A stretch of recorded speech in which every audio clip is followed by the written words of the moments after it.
Hello, this is Miss Samuels. Today we are going to divide a decimal by a decimal. So let's review the steps of long division with decimals. We ask ourselves, Miss Samuels, does McDonald's sell burgers? What that means is we move the decimal, divide, multiply, subtract, bring down. I have this cow over here and he's telling us to move the decimal. But take a look. I notice that there's a decimal here in our divisor and there's a decimal in our dividend. So watch what happens first. First, we're going to move this decimal from here to here. What we just did was instead of having 3/10, which is the same as 0.3 or 0.3, we just made our divisor into a whole number. We technically multiplied 3/10 by 10 to make it equal to 3. Now we have a division problem where we are dividing a number over here by a whole number.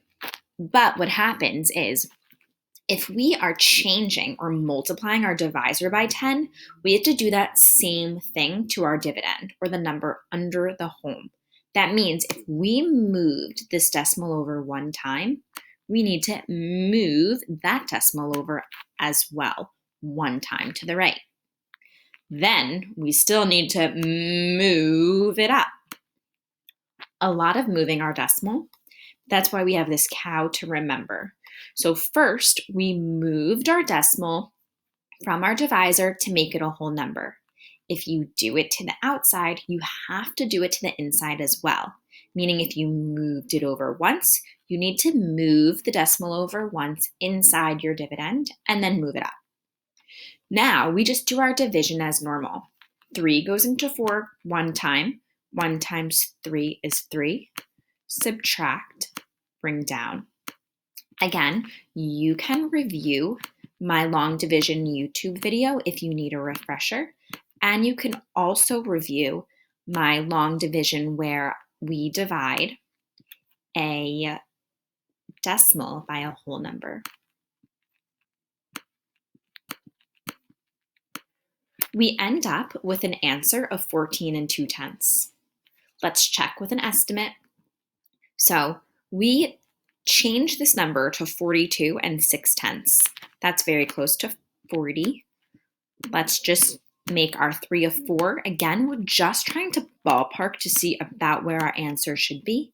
And our answer should be about 10. 14 2/10 is very close to 10. Again, move the decimal. We have 1 2/10 and we want to make it a whole number. So if we multiply 1 2/10 times 10, it's the same thing as moving our decimal once to the right. That means if we have 43 2/10, we need to move that decimal one time to the right and bring it up. So now our problem is 432 divided by 12.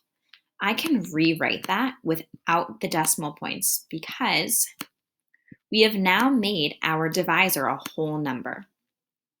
We have a decimal here and here. You don't need to write that decimal if it's all the way to the right of a number or next to the ones place. 12 does not go into 4, but 12 can go into 43 3 times. 3 times 12 is 36. Don't forget when you subtract, you need to borrow.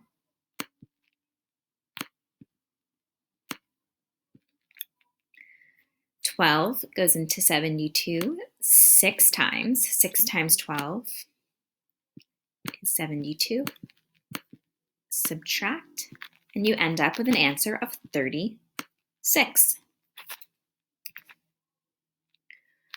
One more. So first, move this decimal over, move this decimal over, and move it up. A lot of moving with our decimal. Our problem now is 62 5/10 divided by 5. What's really important is you want your divisor to be a whole number because then 5 can go into 6 one time and you're not thinking about it in terms of tenths. Let's do our long division. Feel free to pause this video at any time if you need to review the steps of division or solve it along with me. And you end up with an answer of 12 and 5/10. 62 is very close to 60. In order to make this a fast fact, I'm going to change my 5 into a 6 just to check that 60 divided by 6 is close to 10, which is also close to 12 and 5/10. So what is the difference between long division and decimal long division? It's simple. You're just moving the decimal to make it easier numbers. So you need to just ask, Ms. Samuels, does McDonald's sell burgers? You need to picture my cow saying, move the decimal, and then you just divide, multiply, subtract, and bring down like you normally would do.